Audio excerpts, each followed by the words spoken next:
me a good barometer for my team. You know, I thought we played really well in the first half without having one of our better players get in foul trouble.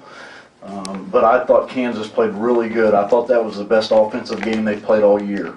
And, you know, I've known Bill for a long time, and I knew he'd have them ready. I like their team, and I also like my team.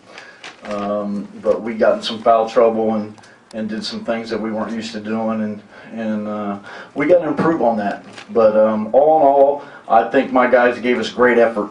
I thought we played with great effort. It was a great atmosphere for college basketball, and just really, really thankful that my team can see where we need to improve. And we'll get back to the drawing board tomorrow night because we got a game on Tuesday. Coach, you've been having the three guys average 18 plus all season, and right.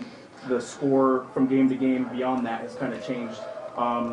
What can you do to address getting another score beyond those three, especially when one's in foul trouble?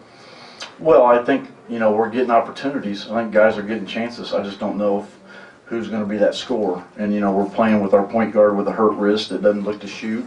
And it's not, you know, it's tough on him. He can't shoot, you know, he probably can't shoot a 5-foot shot, but he's tough as nails. And, you know, we just got to get some scoring off the bench, and hopefully we'll improve that. But, you know, when Alex plays 18 minutes, it doesn't matter who we play, we're going to struggle a little bit.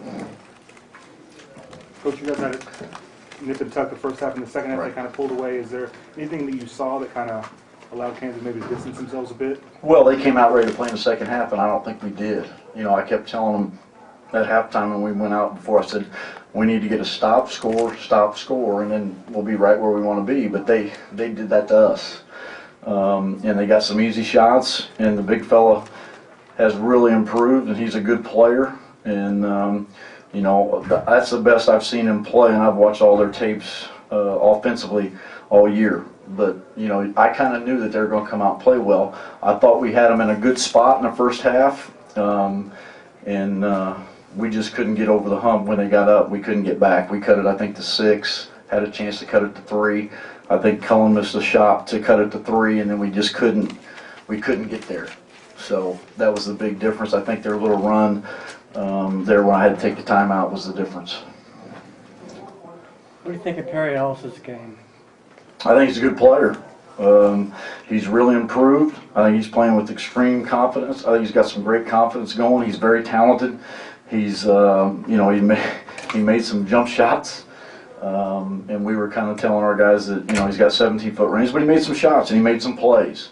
I like how hard he plays. I think he's very knowledgeable of the game. And guys, they got a good team. They got a bunch of young guys, but I think they're going to be really, really good late in the year. And you know, I like their team. Alex only had 3 minutes in the first half, and you guys were tied offense or on the boards at the first half. You played 15 minutes in the second half, and they really outdid you guys on the boards. What was going on with the rebounding in the second half? Because Alex did play. You'll have to ask him that. Not just him, for the whole team. Well, I just think we didn't rebound the ball. I mean, there's, you know, I think they came out. We came out a little lackadaisical to start the half, and they took advantage of it. And that's been a problem of ours since I've been at New Mexico, and we got to keep working on to improve that. But they came out really aggressive in the second half, and that cost us.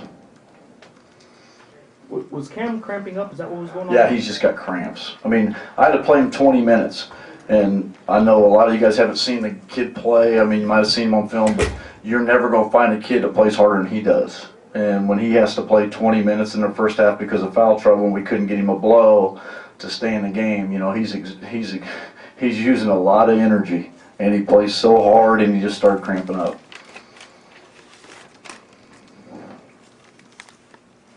Is that it? You guys good? Everybody good? Thanks. Thank you, Coach. Earlier this season both ways, but how different this team is when one of you two bigs gets in foul trouble like Alex did tonight? Yeah, it hurts us a lot. You know, we've got a lot of young guys coming off the bench, and he's such a good player that when you lose someone of his caliber, it's going to be tough to make it up. And unfortunately, he just couldn't really get into a groove, which is hard when you're sitting the first half on the bench. It's really hard to come in the second half and make it all happen. You guys thought your experience, you and Kendall seniors, Alex a fourth-year guy too, your experience might be able to exploit their youth. Did you feel any of that? Did you feel them getting flustered at any point? Not really. I think they did a pretty good job. It was a great environment to play in, and I think they fed a lot off the crowd's energy, and we weren't able to put them in the position to really feel that pressure, especially in the second half. When that pressure does become a factor, we weren't really able to put it on. They got a quick run, start of second, and we weren't really able to make it up from there. And you were just cramping up in the second half? Yeah, that's it. What did MB do different the second half? He only had one at the break, and then he scored 16 or so. I think he was really aggressive, and you got to give him credit. He made a couple of really good moves, and it was hard, especially for Alex, not wanting to get those extra fouls and keeping his hands out for him to really play defense like he's used to. And I think they went right at him, and as I said, he made a lot of nice moves and had a really good second half. Kendall, could you talk about that Caves opening run of the second half where they were able to really put distance between you guys for the first time? Pretty much buried the game right there. We were able to bounce back from that, so that run was pretty much the tell of the game.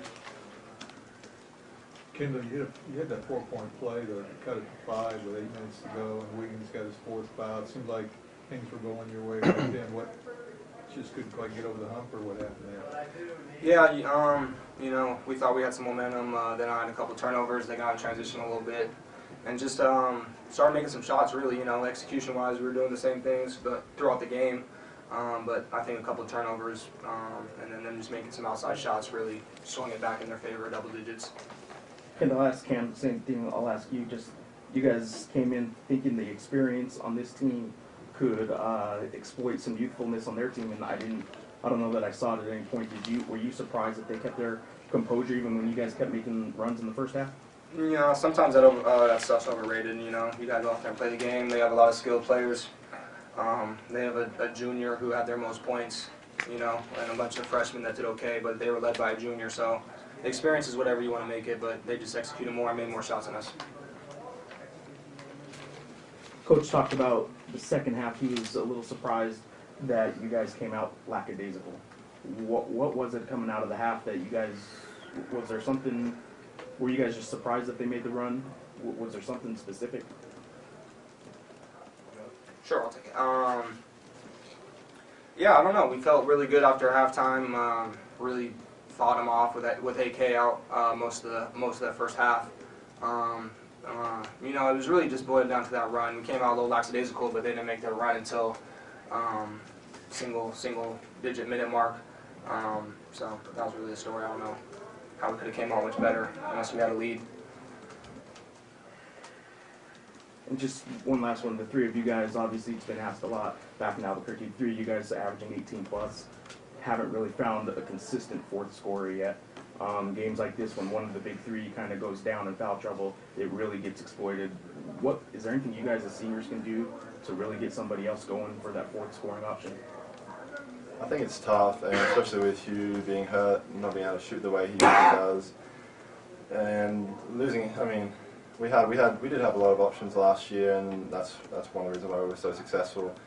And we know the three of us have to, carry the bulk of the scoring load. But at the same time, we've just got to encourage the young guys to just keep shooting and keep making plays because you want them really firing by the end of the season when we all come together.